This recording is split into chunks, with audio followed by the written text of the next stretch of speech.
आप सभी को नमस्कार। और मैं आज फिर आपके सामने एक नई वीडियो लेकर के आया हूँ। और ये जो वीडियो है आपकी रिसर्च की सीरीज में है। और आज हम इस जिस टॉपिक पर चर्चा करेंगे वो टॉपिक है आपका लिमिटेशन। जब आप रिसर्च पेपर लिखें या फिर आप लिखें थीसिस या फिर आप लिखें डिसर्टेशन, वहां पर आपको लिमिटेशन एक चैप्टर या एक सेक्शन आपको देना पड़ता है, देना चाहिए भी। पीएचडी थीसिस होगी तो उसमें थोड़ा सा बड़ा होगा ये आपका लिमिटेशन का। और अगर रिसर्च पेपर होगा तो उसमें ज्यादा काम नहीं लेते हम लोग। कोई एक हाइपोथेसिस लेकर के उस पर रिसर्च करते हैं तो वहां पर लिमिटेशंस आपकी थोड़ा सा शॉर्ट फॉर्मेट में हो सकती है। तो लिमिटेशन अंडर द रिसर्च जो चैप्टर है, हम यहाँ पर एक टॉपिक ले रहे हैं जिस पर हम चर्चा कर रहे हैं, राइट। और ये टॉपिक है आपका role of technology in the development of soft skills, a study among college and university students. ये हमारा टॉपिक है। और अगर हम इस पर कोई थीसिस या डिसर्टेशन बना रहे हो तो हमें कौन कौन से एस्पेक्ट्स को वहां पर लिखना है लिमिटेशंस में, या हमसे रिलेटेड कौन कौन से हो सकते हैं, मैं वो पॉइंट वाइज आपको बताऊंगा। जरूरी नहीं है कि आपकी थीसिस या डिसर्टेशन या रिपोर्ट जो भी आपका रिसर्च वर्क है उसमें ये सब चीजें शामिल हो। ये चीजें आपको एक इंसाइट देने का मैं प्रयास कर रहा हूं। इनको आप जो है मेंशन करेंगे अगर इनमें से कोई भी आपको लगता है कि हाँ ये मेरी रिसर्च में है। लेकिन एक चीज आप समझ लीजिए कि लिमिटेशंस को मेंशन करने का उद्देश्य या पर्पज ये बिल्कुल नहीं है कि आप जो है अपनी गलती बता रहे हैं और आपकी रिसर्च रिजेक्ट हो जाए। लिमिटेशंस आप कितनी प्रिकॉशंस बरतें, अगर आप सामान्य बुद्धि विवेक और एक रिसर्चर के माइंड से अगर थोड़ा सा भी आपने जो अपेक्षा की जाती है इतनी प्रिकॉशंस बरतने के बाद भी अगर कोई चीज रह जाती है तो वो गलती या अपराध नहीं है, बल्कि वो प्रैक्टिकली ये सब चीजें हो जाती है, राइट। दूसरा यह है कि बहुत सारी चीजों में चेंजेस आ जाते हैं। दूसरा यह है कि आप लिटरेचर स्टडी करेंगे, लेटेस्ट लिटरेचर आपने पढ़ा नहीं, आपने 20 साल पुराने लिटरेचर को पढ़ करके कोई इंस्ट्रूमेंट बना दिया, रिसर्च क्वेश्चनर बना दिया। पता चला उसके बाद तो बहुत सारी चीजें डेवलप होगी और जो आप काम किए हैं उससे तो इतर बहुत सारी चीजें हैं। बहरहाल लिमिटेशंस आपकी गलती नहीं है, कमी नहीं है, बल्कि अगर आप लिमिटेशंस मेंशन करते हैं तो एक तरीके से ये रिसर्च के क्षेत्र में एक योगदान है ये भी। और जो फर्दर रिसर्च होगी वहां पर इन चीजों को ध्यान में रखते हुए रिसर्चर जो फ्यूचर प्रोस्पेक्ट रिसर्चर है इस फील्ड में आपके टॉपिक के आपके एरिया में, तो वो जो है उन चीजों का ध्यान रखते हुए आगे का काम अपना रिसर्च का काम बढ़ाएंगे। और यही रिसर्च होती है कि पिछला काम कहाँ तक आया है और कहाँ छूट गया है, उसके बाद आगे कहाँ हमें कहाँ से शुरू करना है। रिव्यू ऑफ लिटरेचर का पर्पज एक ये भी होता है। बहरहाल अब आपकी लिमिटेशंस के चैप्टर में कौन कौन सी कैटेगरी हो सकती है वो मैं आपको बता रहा हूँ। एक तो सबसे पहले लिमिटेशंस दो तरीके से आप लिख सकते हैं, 1 2 3 4 5 करके लिमिटेशन हेडिंग डाला और शुरू कर दिया। और मेरा ये कहना है कि आप उसको थोड़ा सा एक अच्छे स्टाइल से शुरू करें। जैसे यहाँ पर इंट्रोडक्शन है, while this study contributes significantly to the understanding of the role of technology in developing soft skills among college and university students, it is not without limitations। Study तो बहुत अच्छी की है लेकिन इसके ऐसा नहीं है कि इसमें कोई कमियां नहीं है कमियां होगी जरूर, ये आप एक्सेप्ट कर रहे हैं। This chapter acknowledges the studies limitations and provide directions for future research. आप सबको ये दिखाई दे पूरा, जो मोबाइल के पर इसको पढ़ रहे होंगे उनके लिए मैं इसको थोड़ा सा बड़ा कर देता हूँ, ठीक है, साइज इसका बढ़ा देता हूँ। ये आपका यहाँ पर इंट्रोडक्शन में इस तरीके से आप शुरू कर सकते हैं, राइट। और इस प्रकार से बात कहना हमेशा अच्छा माना जाता है। सीधे बात न कह करके भूमिका आपको बनानी आनी चाहिए। ये भी अपने आप में एक सॉफ्ट स्किल है। अब हम शुरू करते हैं, लिमिटेशंस कौन कौन से क्षेत्र में हो सकती है, कौन कौन से सेक्शन से रिलेटेड हमने बांटा है इसको। सैंपलिंग से रिलेटेड लिमिटेशन हो सकती है। सैंपलिंग बायस हो सकता है। The study's sample was limited to college and university students from a specific region which may not be representative of the larger population. आपने जो सैंपल लिया है, कॉलेज और यूनिवर्सिटी के लिया तो सैंपल है आपने, लेकिन आपने पता चला कि अपने क्षेत्र के 2-3 कॉलेजों का या अपने कॉलेज के स्टूडेंट्स का लेकर के आपने डाटा कलेक्ट कर लिया। अब आपका मान लीजिए कॉलेज है रूरल एरिया में, मेट्रोपॉलिटन सिटी में जो लोग रह रहे हैं, जो स्टूडेंट्स हैं, उस बैकग्राउंड के हैं, वो तो रिप्रेजेंट नहीं करेंगे उसको, उनकी ओपिनियन निश्चित रूप से अलग होगी। तो एक रिप्रेजेंटेटिव पॉपुलेशन, टोटल जो पॉपुलेशन है, यूनिवर्स है, उससे हमने जो डाटा लिया है उसका ये रिप्रेजेंटेटिव नहीं करता। ये हो सकता है सैंपल साइज। दूसरा हो सकता है आपका सैंपलिंग से रिलेटेड सैंपल साइज। मान लीजिए हमने 500 लोगों का, 500 स्टूडेंट्स का डाटा लिया और स्टूडेंट है मान लीजिए 5 करोड़, तो 500 लोगों की बात 5 करोड़ लोगों पर लागू नहीं हो सकती। सैंपल साइज उसके कंपैरिजन में कम है और आमतौर से रिसर्च में ऐसा होता है। ठीक है, ये कॉमन सा है। अगर आप इस तरीके की आप जो अप्लाइड रिसर्च कर रहे हैं ह्यूमैनिटीज में, मार्केटिंग के फील्ड में, कंज्यूमर बिहेवियर पर, तो इस टाइप की चीजें आपको वहां मेंशन करनी ही पड़ेगी। अब आता है सैंपलिंग में सैंपलिंग मेथड। देखिए सैंपलिंग लेने के लिए बहुत सारे साइंटिफिक मेथड्स हैं, क्या आपने उनको फॉलो किया है? आमतौर से होता क्या है, कन्वीनियंस सैंपलिंग मेथड को हम लोग यूज करते हैं। कंज्यूमर बिहेवियर पर हमें स्टडी करना है। अब हम जो है कंज्यूमर्स की कैटेगरी ना बना करके हम लोगों ने सीधे 100-200 कंज्यूमर से फार्म भरवा लिए या उनके इंटरव्यू कर लिया और ये मान लिया कि ये जो है पूरे उसका प्रतिनिधित्व करता है, जबकि ऐसा होता नहीं है।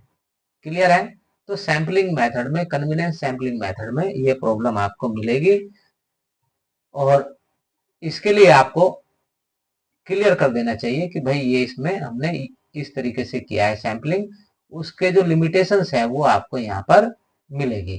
क्लियर है? उसके बाद आपका आता है मैथोडोलॉजिकल लिमिटेशंस। मैथोडोलॉजिकल लिमिटेशंस में आपके क्या क्या है, मैं इसको थोड़ा सा साइज में बड़ा कर दिया जिससे आप सबको दिखाई दे। सर्वे इंस्ट्रूमेंट। सर्वे इंस्ट्रूमेंट क्या है? आप डाटा कलेक्ट करने के लिए जो सर्वे इंस्ट्रूमेंट आपने तैयार किया है, कोई क्वेश्चनर तैयार किया होगा, इंटरव्यू लेने के लिए कुछ क्वेश्चंस तैयार किए होंगे।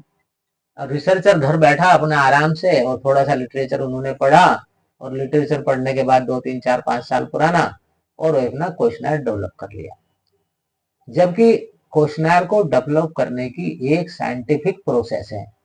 अगर आपने उसको फॉलो नहीं किया तो निश्चित रूप से आपको सर्वे इंस्ट्रूमेंट रिलेटेड लिमिटेशंस आएगी, कमी होगी, उसको आपको बताना चाहिए। दूसरा है आपका डाटा कलेक्शन मेथड। सर्वे कंस्ट्रक्शन, सर्वे इंस्ट्रूमेंट या क्वेश्चनर कंस्ट्रक्शन को मैं एक अलग वीडियो में बताऊंगा, काफी बड़ा मैटर है ये भी। Data collection method, right? The study relied on self-reported data which may be subject to social desirability bias. अब बिहेवियरल साइंस में ये समस्या आती ही है कि आप जो है ओपिनियन ले रहे हैं और बहुत सारी चीजों को ओपिनियन देने वाला, ये सब्जेक्टिव है मामला, छुपा सकता है और इसलिए इस फैक्टर को भी सामने रखना चाहिए, बताना चाहिए। क्लियर है? इसका क्या उपाय हो सकता है फ्यूचर रिसर्च में, वो फ्यूचर रिसर्चर सोचेंगे। Data analysis. डाटा कलेक्ट होने के बाद डाटा एनालिसिस किया जाता है, उससे रिलेटेड लिमिटेशन क्या हो सकती है? The study use descriptive and inferential statistics which may not have captured complex relationships between variables. आपने डेस्क्रिप्टिव डेटा एनालिसिस किया है, ठीक है, तो ऐसी स्थिति में जो साइंटिफिक है, टी टेस्ट वगैरह है, वो सब चीजें आपने, कोरिलेशन है, रिग्रेशन है, मल्टीपल रिग्रेशन है, वो इस टाइप की चीजें आपने यूज नहीं की, तो निश्चित रूप से उससे रिलेटेड भी चीजें आपकी लिमिटेशंस आ सकती है, आएगी। और बताना चाहिए कि डेस्क्रिप्टिव डेटा एनालिसिस है आपका, तो उसी आधार पर जो फ्यूचर प्रोस्पेक्ट या फ्यूचर में जो रिसर्च होने वाली है वो इन चीजों को ध्यान रखेंगे। अब कैटेगरी एक नई है, कंसेप्चुअल लिमिटेशंस। कंसेप्चुअल में क्या है कि हम डिफाइन करते हैं सॉफ्ट स्किल्स को, मान लीजिए। अब सॉफ्ट स्किल की डेफिनेशन ही हमने यूनिवर्सली एक्सेप्टेड डेफिनेशन नहीं ली, और हम इसके ऊपर काम करने लगे, हमने क्वेश्चनर भी बना दिया। तो जब आपका आधार ही थोड़ा सा बायस होगा, तो निश्चित रूप से आपका इंस्ट्रूमेंट भी सही नहीं होगा। Technology integration, the study focused on general technology use rather than specific technologies और प्लेटफॉर्म्स। अब टेक्नोलॉजी में भी क्या है कि जो जनरल टेक्नोलॉजी हम यूज करते हैं उससे उसकी बात हो रही है, या स्पेशल टेक्नोलॉजी रिलेटेड जो भी प्लेटफॉर्म्स हैं उनकी बात हो रही है, ये भी आपको यहाँ पर क्लियर करना चाहिए। ठीक है। तीसरा है contextual factors, the study did not account for contextual factors such as institutional support और फैकल्टी ट्रेनिंग। अब देखिए, सामान्य सी बात है कि जो आप रिसर्च कर रहे हैं, अगर आपको सपोर्ट नहीं मिल रही है, मैं इसको ज्यादा हाईलाइट नहीं करूंगा कि जहां चाह, क्योंकि मेरा तो ये मानना है कि जहां चाहा वहां रहा, here is the will there is the way. Clear है। लेकिन एक ट्रेनिंग बहुत जरूरी है, फैकल्टी सुपरवाइजर के द्वारा, इंस्टीट्यूशन की सपोर्ट बहुत जरूरी है, बस इतना मैं मानता हूँ। क्योंकि रिसर्च एक ऐसा फील्ड है जिसमें एक जनरल इंटरेस्ट का नहीं है, और जो डेवलप्ड कंट्री है वहां पर रिसर्च पर ज्यादा जोर दिया जाता है। और सही मायने में देखा जाए तो वर्ल्ड लेवल पर जो डेवलप्ड कंट्री है उनके अंदर, हम माने या ना माने, हम पुरानी कहानियों में भले ही सोचते रहे कि हम तो सोने की चिड़िया थे और जहां डाल डाल पर सोने की चिड़िया बसेरा करती थी, भैया करती होगी, हमने तो देखा नहीं।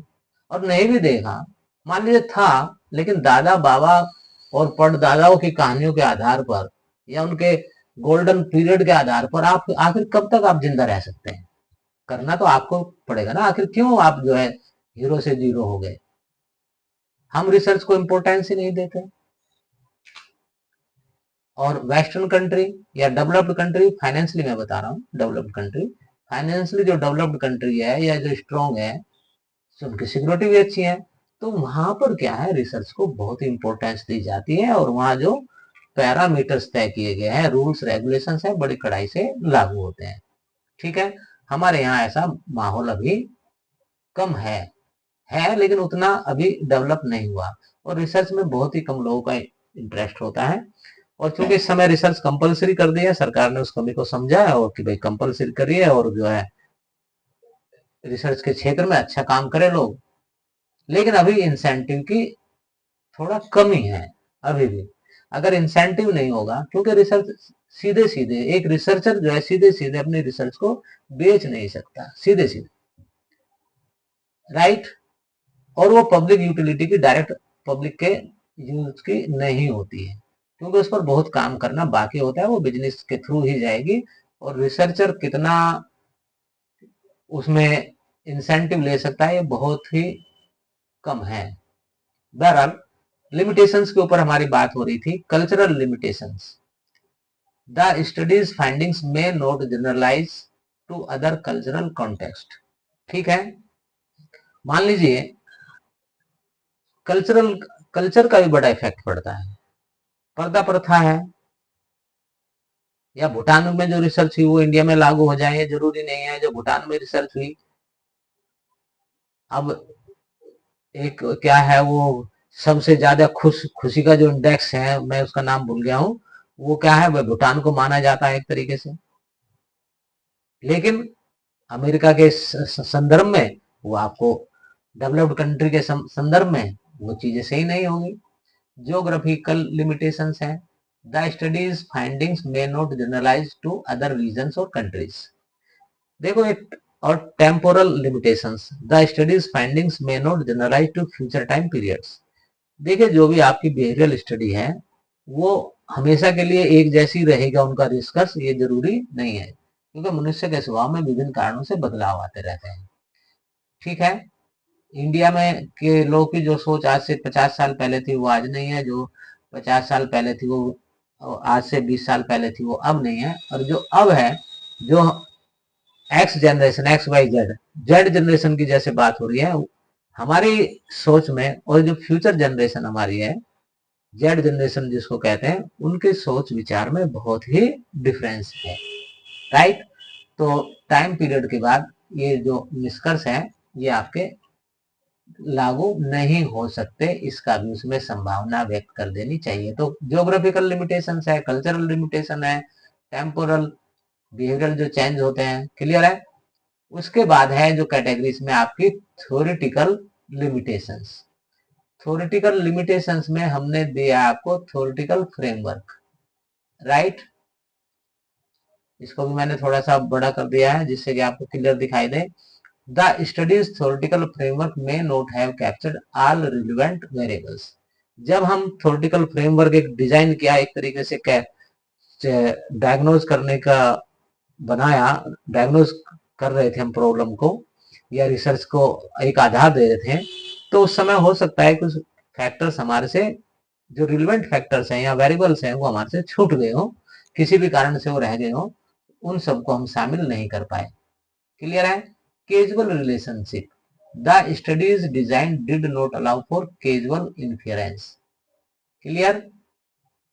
mediating variables, the study did not account for potential mediating variables। तो ये थ्योरेटिकल है, फ्रेमवर्क आपने डेवलप किया होगा, कैजुअल रिलेशनशिप आपने की होगी, मीडिएटिंग वेरिएबल्स हैं, और आमतौर से थ्योरेटिकल जो फ्रेमवर्क है ये ज्यादा महत्वपूर्ण है इस कैटेगरी में। उसके बाद है प्रैक्टिकल लिमिटेशंस। अब ये प्रैक्टिकल लिमिटेशंस क्या है? प्रैक्टिकली सोचा तो हमने बहुत कुछ था, लेकिन प्रैक्टिकली वो पॉसिबल नहीं है, या प्रैक्टिकली वो पॉसिबल नहीं हो पाया। तो वो उन चीजों को हमें यहाँ पर मेंशन करना है। क्या क्या हो सकता है? टाइम कंस्ट्रेंट्स हो सकता है, रिसोर्स कंस्ट्रेंट हो सकता है, असेसिबिलिटी लिमिटेशंस हो सकती है। आप इनके वर्ड से आप समझ सकते हैं क्या है। टाइम, जितना टाइम स्टडी के लिए चाहिए था, डाटा कलेक्शन के लिए, इन डेप्थ स्टडी के लिए, एनालिसिस के लिए, तो उतना टाइम आपके पास नहीं था। उसके रीजन कुछ भी हो, जैसे मान लीजिए आप डिजर्टेशन के लिए आप काम कर रहे हैं, रिसर्च कर रहे हैं, और इधर आपके एग्जाम्स भी है, सुपरवाइजर आपको टाइम नहीं दे पा रहा है, आपका काम लेट शुरू हो पाया, तो नेचुरली आपको टाइम नहीं मिल पाएगा। रिसोर्स, अब रिसर्च करने में खर्चा तो होता ही होता है, उतने रिसोर्स आपके पास नहीं थे, आप बड़ा सैंपल साइज लेना चाहते थे, आप जो है साइंटिफिक तरीके से सैंपल सेलेक्ट, सैंपल आप लेना चाहते थे, लेकिन बजट आपका लिमिटेड था, इसलिए आप चाहते हुए भी उन चीजों को नहीं कर पाए जो कि आप करना चाहते थे। accessibility limitations, the study may not have reached participants with limited technology access। अब आप जो है पार्टिसिपेंट्स के पास उतना नहीं पहुंच पाए जितना कि आप चाहते थे, उसका कारण लिमिटेड टेक्नोलॉजी तक आपकी पहुंच हो। राइट, तो ये प्रैक्टिकल, ये तीनों, दो चीजें अपने आप में बहुत महत्वपूर्ण है, आमतौर से इनका जिक्र किया जाना चाहिए, टाइम और रिसोर्स का। असेसिबिलिटी को हम थर्ड पे भी रखा है मैंने, लेकिन ये दो चीजें हर रिसर्च में आपको मिलेगी। ठीक है, और मैंने जो आपको यहाँ पर दिया है वो सारे फैक्टर्स या सारे पॉइंट्स, लिमिटेशंस आपकी रिसर्च में हो ये जरूरी नहीं है, जो आपकी रिसर्च में हो, रिसर्च वर्क में हो, उसी को आप मेंशन करें, क्योंकि ये कोई गलती नहीं है, बल्कि ये एक सुधार होगा जो फ्यूचर में रिसर्च होने जा रही है। ठीक है, आपके इस फील्ड में। तो अब फ्यूचर डायरेक्शन, यहाँ पर आप सुझाव भी देंगे किसके लिए, जो फ्यूचर में रिसर्च होनी है। अब वो क्या है, मैं आपको वीडियो बड़ी ना इसलिए बोल देता हूं और आप भी उसको नोट कर लीजिए, देख लीजिए। Replicate the study with a larger more diverse sample. दूसरा है इसमें develop and validate A comprehensive soft skill framework. देखिए सॉफ्ट स्किल्स में कॉम्प्रहेंसिव सॉफ्ट स्किल सब वैरायटी आप ले इसमें, क्लियर है। उसके बाद आपका है investigate specific technologies and platform. आप जो है अब टेक्नोलॉजी या सोशल मीडिया पे तो बहुत सारे प्लेटफॉर्म है। अब बहुत सारे ऐसे प्लेटफॉर्म होंगे, टेक्नोलॉजी होगी जिसका मैंने आपने नाम भी नहीं सुना होगा, लेकिन हो सकता है कि जैसे आपका जीमेल है, जीमेल यहाँ बहुत पॉपुलर है, लेकिन आप दूसरे कुछ कंट्री में जाएंगे तो वहां आपको मिलेगा ही नहीं, क्लियर है। तो आपको स्पेसिफिक टेक्नोलॉजी को लेकर के काम करना होगा। जैसे आप जो है ब्लॉग्स को लेकर के काम कर सकते हैं, ठीक है। आप जो है एप्स को लेकर के काम कर सकते हैं, किसी खास ऐप को लेकर के काम कर सकते हैं, प्लेटफॉर्म। तो आपको ये जो है, ये जो फैक्टर है आपका, आपने बहुत लार्ज लिया है और उसके हिसाब से रिसर्च पेपर लिखने का वर्षों का काम है और एक बहुत बड़ा बजट इसके लिए चाहिए। Examine contextual factors such as institutional support. अब आप ये भी देखिए कि आप जो रिसर्च करें, आप ये भी देख लें कि भाई आपका जो इंस्टीट्यूट है वो आपको कितनी सपोर्ट करेगा। अब एरिया आपका बड़ा होना चाहिए, क्लियर है। तो जाकर के आपकी ये स्टडी कुछ कामयाब हो पाएगी, कुछ जो है हर क्षेत्र में लागू हो पाएगी जब आप हर क्षेत्र से सैंपल साइज लेंगे। तो कंक्लूजन में हम ये कह सकते हैं, अब ये कंक्लूजन भी मुझे लगता है कि ज्यादा बॉट लाइन में है। Conclusion, this studies limitation highlight areas for improvement and provide direction for future research. By acknowledging these limitations, researcher can build upon these studies findings and contribute a more comprehensive understanding. समझ रहे हो ना बात को, कितने प्यार से कहा है, कमी को बता भी दिया और कह दिया कि आपके लिए मील का पत्थर साबित होगा अगर इन चीजों का लिमिटेशंस का ध्यान रखे होंगे। ये एक रिसर्चर की खास बात है। Understanding of the role of technology in developing soft skill among college and university students. ये मैंने आपको एक यहाँ थोड़ा सा साइज बड़ा करके बताने का प्रयास किया है कि क्या क्या चीजें इसमें आपके होगी। कंक्लूजन आपका इंट्रोडक्शन से शुरू करेंगे और इंट्रोडक्शन से शुरू करने के बाद आप जो है क्या करेंगे, कंक्लूजन जरूर देंगे लास्ट में, ठीक है। ये कंक्लूजन आपके स्क्रीन पर पूरा का पूरा आ गया, लगभग इस तरीके से आपको लिखना है, ठीक है। तो ये आपका लिमिटेशन वाला चैप्टर कैसे लिखा जाता है, किन किन चीजों की लिमिटेशंस आपको बतानी चाहिए, वो मैंने कैटेगरी करके सब हेडिंग्स में भी आपको क्लियर कर दिया है। तो मैं समझता हूँ कि ये आपको मदद करेगा आपकी रिसर्च को और क्वालिटी इंप्रूव करने में, और आने वाले समय में रिसर्च की बहुत इंपॉर्टेंस बढ़ने वाली है, राइट। इसलिए, और ये आपके सिलेबस का पार्ट भी है, कंपल्सन भी है हायर एजुकेशन में। आप चाहे कहीं भी स्टडी करते हो, निश्चित रूप से ये वीडियो आपको मदद करेगी। तो मैं समझता हूँ कि मैं आपको यहीं पर प्रणाम करता हूँ और आपसे, आपकी लाइक्स से, आपकी वीडियो देखने की आदत से मेरे को प्रेरणा मिलेगी और अच्छी वीडियो बनाने के लिए। तो मैं आप सबको यहीं पर धन्यवाद अदा करता हूं और जाते जाते मैं एटीएन एकेडमी की ओर से आप सबको आमंत्रित करता हूं कि अगर आपको कोई समस्या है तो वो टॉपिक्स आप हमें बताइए जिन पर आपको समस्या है, हम उन टॉपिक्स पर आपको वीडियो बना करके आपकी सेवा में भेजेंगे। तो धन्यवाद, शुक्रिया, नमस्कार।